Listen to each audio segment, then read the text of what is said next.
Welcome back to my video. आज के इस पार्ट में हम करेंगे यूटेट जो 2025 में हमारे पास पेपर होने वाला है, जिसके आज एडमिट कार्ड भी जारी हो गए हैं।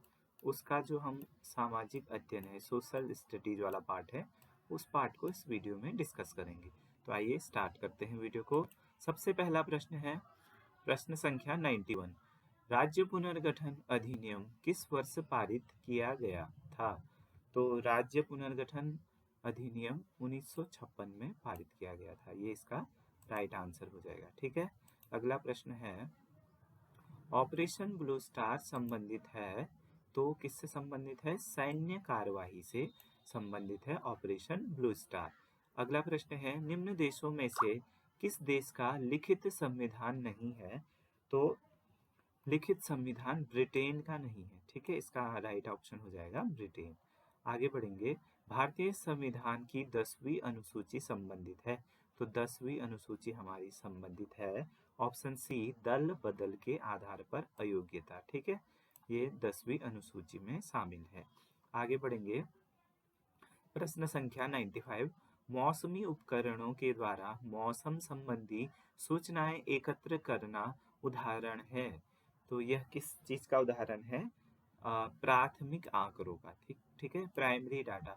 मौसम के उपकरणों के द्वारा मौसम संबंधी सूचनाएं एकत्र करना प्राथमिक आंकड़ों का एकत्र करने का उदाहरण है। आगे बढ़ेंगे, प्रश्न संख्या 96। निम्नलिखित में से कौन सा खनिज झारखंड में प्रचुर मात्रा में पाया जाता है? तो झारखंड में पाया जाने वाला प्रमुख खनिज बॉक्साइट है। ठीक है, बॉक्साइट झारखंड में पाया जाने वाला एक प्रमुख मात्रा में पाया जाने वाला खनिज है। आगे बढ़ेंगे, प्रश्न संख्या 97। सामाजिक अध्ययन के क्या कार्य हैं? तो जो सामाजिक अध्ययन के है, सामाजिक अनुभव प्रदान करना, सामाजिक ज्ञान की वृद्धि करना, सामाजिक समस्याओं का समाधान करना। उपरोक्त सही इसका राइट आंसर हो जाएगा। किस संविधान संशोधन के तहत शिक्षा के अधिकार को संबद्ध किया गया है? तो इसका राइट आंसर है 86वां संविधान संशोधन 2001 से 6 वर्ष से 14 वर्ष के बालकों के लिए अनिवार्य एवं निःशुल्क शिक्षा प्रदान करता है। प्रश्न संख्या 99। सामाजिक विज्ञान अनुसंधान मुख्य रूप से निम्नलिखित में से किस पद्धति पर निर्भर करता है? तो इसका राइट आंसर हो जाएगा ऑप्शन नंबर सी, क्षेत्र अवलोकन और सर्वेक्षण। ठीक है, सामाजिक विज्ञान अनुसंधान किस पर मुख्य रूप से पद्धति पर निर्भर करता है? क्षेत्र का अवलोकन और सर्वेक्षण।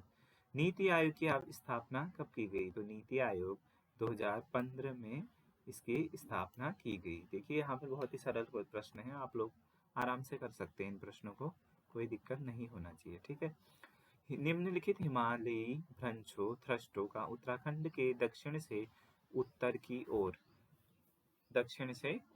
मतलब प्लेन एरिया से पहाड़ की ओर में क्रम चुनिए। ठीक है, तो इसका राइट आंसर हो जाएगा ऑप्शन नंबर डी। ठीक है, सबसे पहले है मुख्य सीमा भ्रंश MBT, फिर हिमालयी अग्र भ्रंश, मुख्य केंद्र भ्रंश, ट्रांस हिमालयी हिमाद्री भ्रंश। ठीक है, ये इसका राइट क्रम हो जाएगा दक्षिण से उत्तर की ओर। प्रश्न संख्या 102। निम्न में से कौन सामाजिक अध्ययन प्रयोगशाला का श्रव्य उपकरण नहीं है? श्रव्य मतलब जिसको सुन नहीं सकते। ठीक है, ऐसा कौन सा है? तो टेलीविजन को हम सुन भी सकते हैं, देख भी सकते हैं, रेडियो को सुन सकते हैं, ग्रामोफोन और टेप रिकॉर्डर। तो इसका राइट आंसर कौन सा हो जाएगा? इसका हो जाएगा आंसर टेलीविजन। क्यों हो जाएगा? क्योंकि इसने बोला था कि श्रव्य उपकरण। टेलीविजन श्रव्य की तो है, लेकिन उसके साथ साथ दृश्य भी है, तो इसको हम श्रव्य प्लस दृश्य उपकरण में लिखते हैं। तो श्रव्य उपकरण कौन हो जाएगा? Radio, gramophone, tape recorder. लेकिन टेलीविजन ओनली श्रव्य उपकरण नहीं है, ये श्रव्य प्लस दृश्य प्लस श्रव्य उपकरण है। अगला प्रश्न, क्वेश्चन नंबर 103। 2011 की जनगणना के अनुसार निम्नलिखित में से भारत का औसत जनसंख्या घनत्व क्या है? तो इसका राइट आंसर है 382, 382 will be the right answer. ठीक है, राज्यपाल द्वारा जारी अध्यादेश की अधिकतम अवधि है। तो राज्यपाल द्वारा जारी अध्यादेश की अधिकतम वैधता 6 सप्ताह है। ठीक है, 6 महीने नहीं है, 6 सप्ताह है। आगे बढ़ेंगे। आप कक्षा 8 में विद्यार्थियों को विविधता में एकता पढ़ा रहे हैं। आप विद्यार्थियों को प्रभावी तरीके से अवधारणा समझाने के लिए निम्नलिखित में से किस गतिविधि को करेंगे? तो इसका राइट आंसर हो जाएगा ऑप्शन नंबर सी, हमारे देश के नृत्य के विभिन्न प्रकारों पर फीचर प्रस्तुत करना और उनमें निहित समानताओं तथा अंतरों का मूल्यांकन करना। ठीक है, इससे हमें विद्यार्थियों को विविधता में एकता के विषय में बता सकते हैं। ठीक है, और जैसे यहाँ पर ऑप्शन है हाइड्रोक्लोरिक परियोजना से, तो एक ही चीज़ है, एकता नहीं समझ में आएगा। अच्छी तरह से पाठ पढ़ा लेना, परीक्षा लेना में एकता नहीं है। राज्य नदी विवाद में एकता नहीं है, विवाद है तो एकता कहाँ से होगा? तो बेस्ट ऑप्शन ऑप्शन सी है। प्रश्न संख्या 106, निम्नलिखित में से कौन सा परियोजना कार्य मूल्यांकन का एक महत्वपूर्ण पक्ष है? तो मूल्यांकन का एक महत्वपूर्ण पक्ष है समूह भागीदारी। ठीक है, समूह में कैसी भागीदारी है उनकी, बच्चों की। ठीक है, लोकसभा में केंद्र शासित राज्यों के लिए कितने स्थान आरक्षित है? तो लोकसभा में 20 स्थान केंद्र शासित राज्यों के लिए आरक्षित है। अंतरिम सरकार जो अगस्त 14, 1946 को बनी थी, उसकी अध्यक्षता की थी। तो ये हमारे जो प्रधानमंत्री जी थे फर्स्ट, जवाहरलाल नेहरू, उनके द्वारा इसकी अध्यक्षता की गई थी। ठीक है, आगे बढ़ेंगे। प्रश्न संख्या 109, सामाजिक विज्ञान एवं में निदानात्मक परीक्षण शिक्षक को क्या समझने में सहायता करेगा? तो ये क्या सहायता करेगा? सामाजिक विज्ञान में विद्यार्थी सीखने संबंधी कठिनाइयों का सामना कर रहा है। ठीक है, निदानात्मक परीक्षण जो हमारा होता है उससे उसकी लर्निंग डिफिकल्टीज का पता चलता है। ठीक है, डायग्नोस्टिक, उसके बाद हम उसका रेमेडियल टीचिंग करते हैं, उपचारात्मक। ठीक है, निदानात्मक पहले होता है, उसके बाद उपचारात्मक उसके बाद। केंद्र और राज्य सरकार दोनों द्वारा विधायन योग्य विषयों को रखा गया है। तो विधायन विषयों को कहाँ रखा गया है? विधायन विषयों को समवर्ती सूची में। ठीक है, अब समवर्ती सूची क्या होती है? जिसमें केंद्र और राज्य दोनों ही कानून बनाने के लिए सक्षम होते हैं। ठीक है, बना सकते हैं, तो उसको समवर्ती सूची में रखा गया है। प्रश्न संख्या 111, 2011 की जनगणना के अनुसार उत्तराखंड में निम्नलिखित में से किस जनपद में सबसे कम लिंगानुपात पंजीकृत किया गया? तो यह उत्तराखंड का प्रश्न है। हरिद्वार में सबसे कम लिंगानुपात था 2011 के अनुसार। समुद्री स्थलाकृति के किस भाग में सामान्यतः खाइयां और कंदराएं पाई जाती है? तो किस में पाई जाती है? महाद्वीपीय ढाल में। ठीक है, महाद्वीपीय ढाल में सामान्यतः क्या कैसी आकृति पाई जाती है? खाइयां और करंदाएं। ठीक है, ऐसे होता है ना, मान लीजिए यहाँ से सीधे ढाल है तो यहाँ ही खाइयां भी मिलती है, ऐसे करके मान लीजिए इस टाइप से, और करंदाएं भी मिलती है। निम्न सरकारों में से कौन सामूहिक उत्तरदायित्व के सिद्धांत पर कार्य करती है? ठीक है, निम्न सरकारों में से कौन सामूहिक उत्तरदायित्व के सिद्धांत पर कार्य करती है? तो ये है संसदात्मक जो सरकार है वह सामूहिक उत्तरदायित्व के सिद्धांत पर कार्य करती है। पार्लियामेंट्री जो हमारा इंडिया में भी है वो सामूहिक उत्तरदायित्व का सिद्धांत करती है। जैसे लोकसभा के जो सदस्य है वो लोकसभा के प्रति उत्तरदायी है, इसके आप समझ सकते हैं। ठीक है, निम्न में से कौन राष्ट्रपति को उसके पद की शपथ प्रदान करता है? तो ये हमारे करते हैं मुख्य न्यायाधीश। इसका ऑप्शन हो जाएगा। बहुत ही सरल प्रश्न है, आए हैं एसएसटी वालों के तो बल्ले बल्ले हैं यूटेट में। भारत का मुख्य न्यायाधीश चीफ जस्टिस ऑफ इंडिया। ठीक है, सीजेआई दिलाते हैं शपथ किसको? हमारे राष्ट्रपति को। राज्यसभा के द्वारा धन विधेयक को लागू होने हेतु अधिकतम रोका जा सकता है। तो कितना रोका जा सकता है?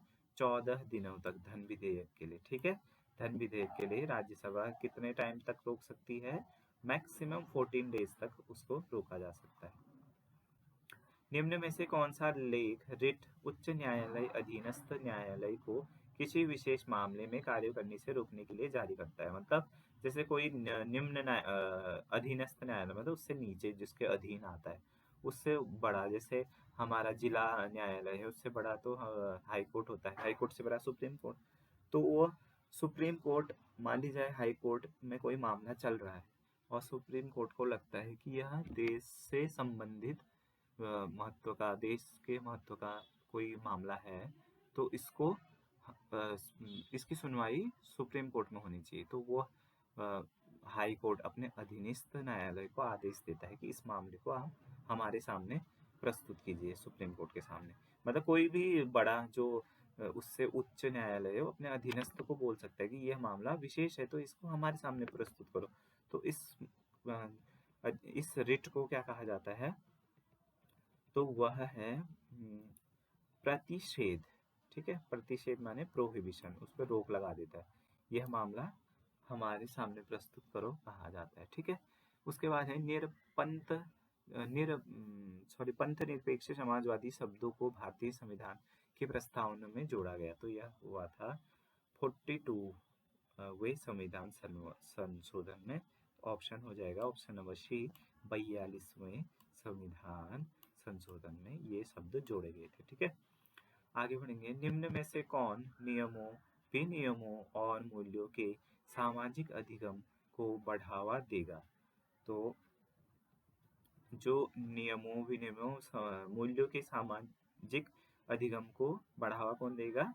समूह चर्चा। ठीक है, अगर हम समूह में चर्चा करेंगे तो हम सामाजिकता को बढ़ाएंगे ना। तो सोशल लर्निंग से रेगुलेशन एंड वैल्यू बढ़ेगा। ठीक है, ग्रुप डिस्कशन से। निम्न में से कौन सा प्राकृतिक स्रोत का उदाहरण है? तो प्राकृतिक स्रोत का उदाहरण कौन सा है इसमें से? अस्कोट से आराकोट अभियान के दौरान शेखर पाठक द्वारा लिखी गई एक डायरी है, जो प्राथमिक स्रोत का उदाहरण है। ठीक है, इससे हमें प्राथमिक स्रोत का एक एग्जाम्पल हम ले सकते हैं। ठीक है, अस्कोट से आराकोट अभियान के दौरान शेखर पाठक द्वारा लिखी गई एक डायरी। प्रश्न संख्या 120, भारत में संविधान में संशोधन प्रक्रिया प्रारंभ की जाती है। तो संविधान में संशोधन कैसे शुरू किया जाता है?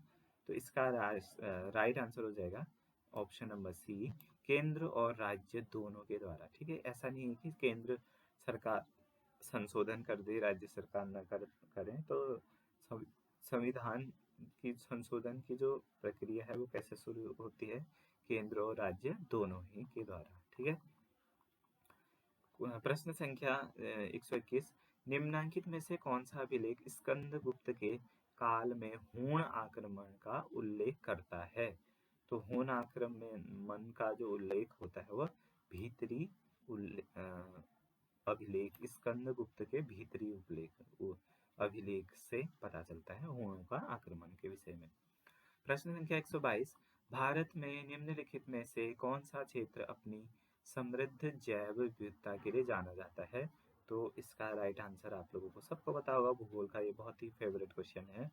पश्चिमी घाट में बहुत ही बायोडाइवर्सिटी है। ठीक है, वेस्टर्न घाट में। पृथ्वी के वायुमंडल की निम्नलिखित में से कौन सी परत है जहां सबसे अधिक मौसमी घटनाएं होती है? तो ये भी विज्ञान भूगोल का मान सकते हो आप इसको, वैसे साइंस के अंदर भी आता है। तो शोभ मंडल में देखो बादल का बनना, ठीक है, बारिश, ये चीजें बहुत सारी घटनाएं, मौसमी घटनाएं सारी जो भी होती है शोभ मंडल में होती है। ठीक है, इससे ज्यादा तूफान का आना जो भी है सारी घटनाएं शोभ मंडल में होती है। ठीक है, और जहाज किसमें चलता है? क्षमताप मंडल में। ठीक है, निम्न में से भूगोल की कौन सी शाखा पृथ्वी की सतह की स्थलाकृतियों और प्राकृतिक विशेषताओं के अध्ययन से संबंधित है? ठीक है, भूगोल की कौन सी शाखा? स्थलाकृति। तो मानव भूगोल, भौतिक भूगोल, भू राजनैतिक भूगोल, आर्थिक भूगोल। आर्थिक भूगोल तो नहीं होगा, कैंसल। ठीक है, भू राजनीतिक भी नहीं होगा। ठीक है, तो अब हमारे पास कौन सा ऑप्शन बच गया? ऑप्शन है भौतिक भूगोल, फिजिकल। स्थल माने क्या होता है, जैसे फिजिकली कैसा है, पहाड़ है, पर्वत है, पठार है, नदियां हैं, तो ये सारी चीजें किसमें पढ़ते हैं हम? फिजिकल जियोग्राफी में। ठीक है, आगे बढ़ेंगे।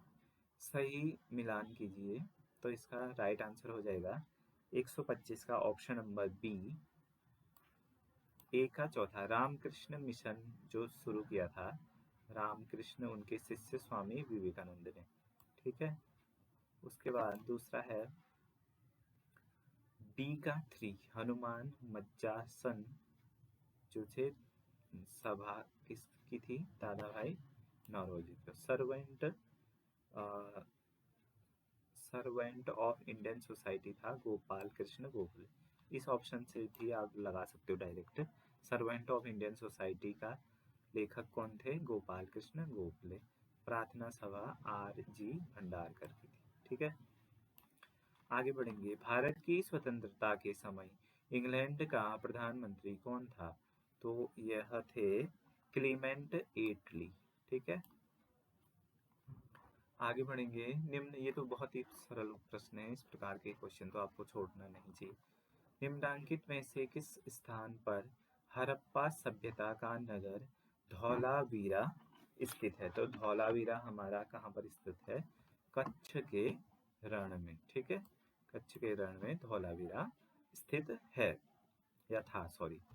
128 निम्नलिखित में से किस वर्ष बंगाल की दीवानी ईस्ट इंडिया कंपनी को हस्तांतरित की गई? ठीक है, बंगाल की दीवानी ईस्ट इंडिया कंपनी को कब हस्तांतरित की गई?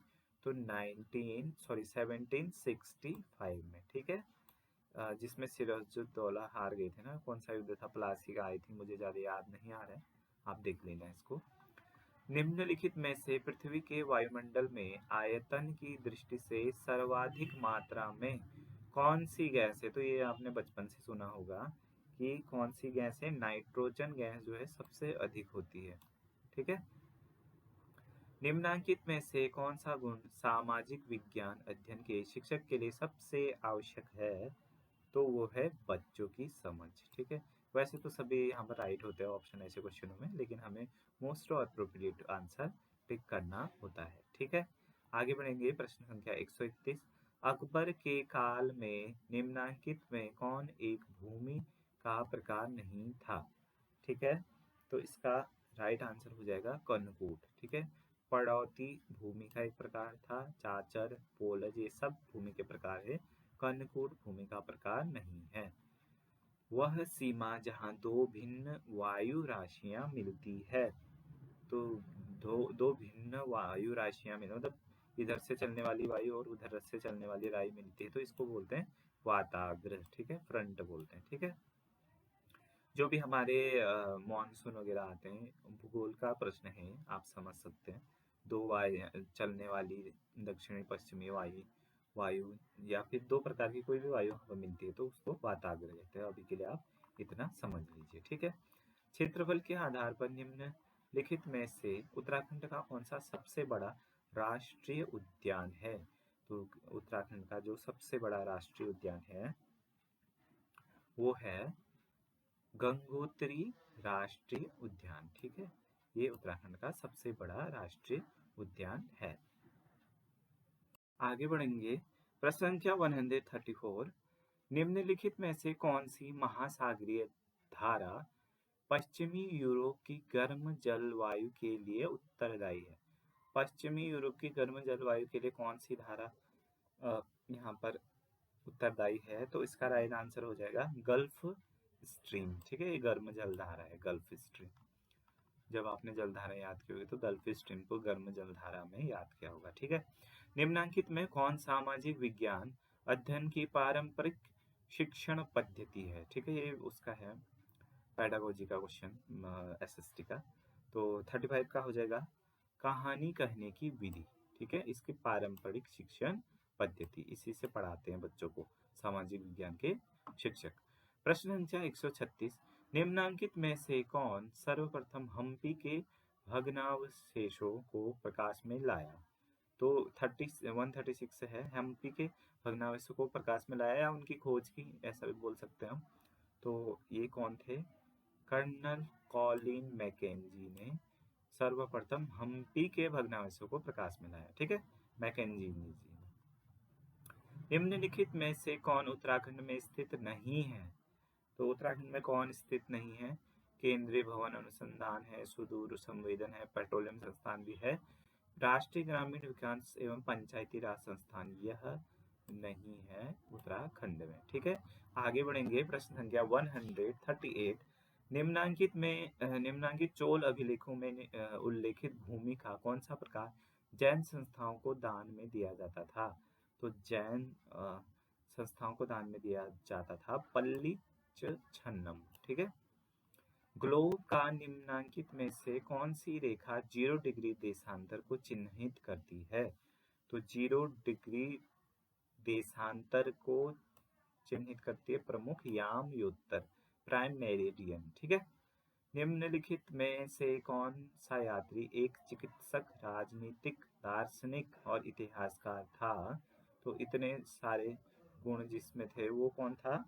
वो था फ्रांसवा बर्नियर। ठीक है, फ्रांसवा बर्नियर। ठीक है, उसमें चिकित्सक, राजनीतिक, दार्शनिक और इतिहासकार था। ठीक है, फ्रांसवा बर्नियर। निम्नलिखित में किसे भारतीय अशांति के जनक के रूप में जाना जाता है? तो BG तिलक को भारतीय अशांति के जनक के रूप में जाना जाता है। Option number C. Question number 142। Shahjahanabad की धड़कन चांदनी चौक के बाजार का डिजाइन निम्नांकित में से किसने बनाया था? तो चांदनी चौक का डिजाइन किसने बनाया था?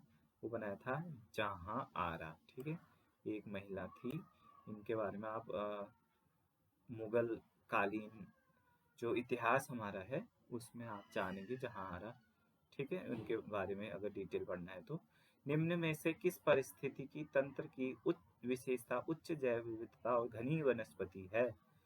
तो यह है वर्षावनों में। ठीक है, जो वर्षावन होते हैं ना वहाँ बहुत घनी जैव विविधता होती है, मतलब पेड़ पौधे बहुत ही नजदीक होते हैं। बारिश होती है तो वहाँ पेड़ पौधे बिल्कुल मतलब चल भी नहीं सकता इंसान, इतने घने जंगल होते हैं। ठीक है, तो ये ध्यान में रखिएगा। ठीक है, मरुस्थल नहीं है, घास का मैदान है में भी कहाँ से इतनी घनी वनस्पति, घास तो पाँव में ही होती है। टुंड्रा और वर्षावन आप कंफ्यूज कर सकते हो। टुंड्रा जो है ठंडी जगह के लिए रिफर होता है, तो राइट ऑप्शन हो जाएगा आपका वर्षावन। आपको एलिमिनेशन भी आना चाहिए पेपर में। अगर आप राइट आंसर नहीं भी जानते हो तो आप राइट आंसर को तक जाने की विधि आपको आनी चाहिए। Question number 144। निम्नलिखित मेघों में से किसको तड़ित मेघ कहते हैं? तड़ित मेघ मतलब थंडर क्लाउड किसको कहते हैं? कपासी मेघ वर्षा को। ठीक है, कपासी वर्षा मेघ को तड़ित मेघ भी कहते हैं। निम्नांकित किन दो नदियों के मध्य रायचूर दोआब अवस्थित है? तो रायचूर दोआब अवस्थित है किस किस के बीच में है? तुंगभद्रा और कृष्णा नदी के बीच में। ठीक है, रायचूर दोआब किस किस के बीच में है? तुंगभद्रा और कृष्णा के। ज्योग्राफी का क्वेश्चन है। हिमालय दिवस निम्नलिखित में से किस दिन मनाया जाता है? हिमालय दिवस मनाया जाता है 9 सितंबर को। ठीक है, अल-बुरूनी की पुस्तक किताब उल हिंद निम्नांकित में से किस भाषा में लिखी गई है? इतिहास का प्रश्न है। तो किताब उल हिंद लिखी गई है अरबी भाषा में। उत्तर भारत के निम्नांकित शासकों और वंशों का उनके सत्ता के केंद्र से मिलान कीजिए। ठीक है, तो मतलब राजधानी से या सत्ता का केंद्र। तो इसका राइट आंसर हो जाएगा ऑप्शन नंबर डी। ए का 2 मौखरी है, मौखरी कन्नौज इसकी राजधानी या केंद्र कहा जा सकता है। दूसरा है बी पुष्यभूति, पुष्यभूति का है थानेश्वर। शशांक का होगा बंगाल गॉड, इसने ही वो बौद्ध वृक्ष को कटवाया था ना शशांक ने। इतिहास जिनका बैकग्राउंड है उनको पता होगा। मैत्रक का है बल्लभ। ठीक है, तो शशांक तो साहब बंगाल का था, तो इससे भी आप सीधे कर सकते हैं। ठीक है, अगर और ऑप्शन में कंफ्यूजन है भी। बाकी आप लोग तो SST बैकग्राउंड से होंगे तो ये क्वेश्चन आपके लिए टफ नहीं पड़ना चाहिए, ठीक है। उसके बाद है नालयीरादिव्य प्रबंधम नामक पुस्तक किससे संबंधित है? तो यह संबंधित है अलवार से। निम्नांकित में से किस वर्ष पिट्स इंडिया एक्ट पारित हुआ? तो 1784 में पिट्स इंडिया एक्ट पारित हुआ। तो ये थे आपके 60 क्वेश्चन SST के। आई होप आप लोगों को इस वीडियो से आने वाली यूटेट परीक्षा 2025 में थोड़ा सा हेल्प हो जाएगा और आपको एक बेसिक आइडिया लग जाएगा कि प्रश्न किस प्रकार से है। ज़्यादा हाई लेवल नहीं है यूटेट में, स्पेशली SST वालों के लिए, क्योंकि मेरा बैकग्राउंड तो साइंस है तो हमारा बहुत टफ पेपर आया था। बाकी आप लोगों का पेपर काफ़ी GS जिसकी ठीक है वो आराम से बना सकता है ये पेपर, ठीक है। बाकी आपके आने वाली परीक्षाओं के लिए, यूटेट परीक्षा के लिए आपको बहुत सारी शुभकामनाएं। और इस वीडियो से आई होप आप लोगों को थोड़ा सा मदद मिल जाएगी और वीडियो को सब्सक्राइब जरूर कर दीजिएगा, ठीक है। मिलेंगे इसी प्रकार के अन्य किसी वीडियो में, तब तक के लिए जय हिंद, जय भारत, जय उत्तराखंड।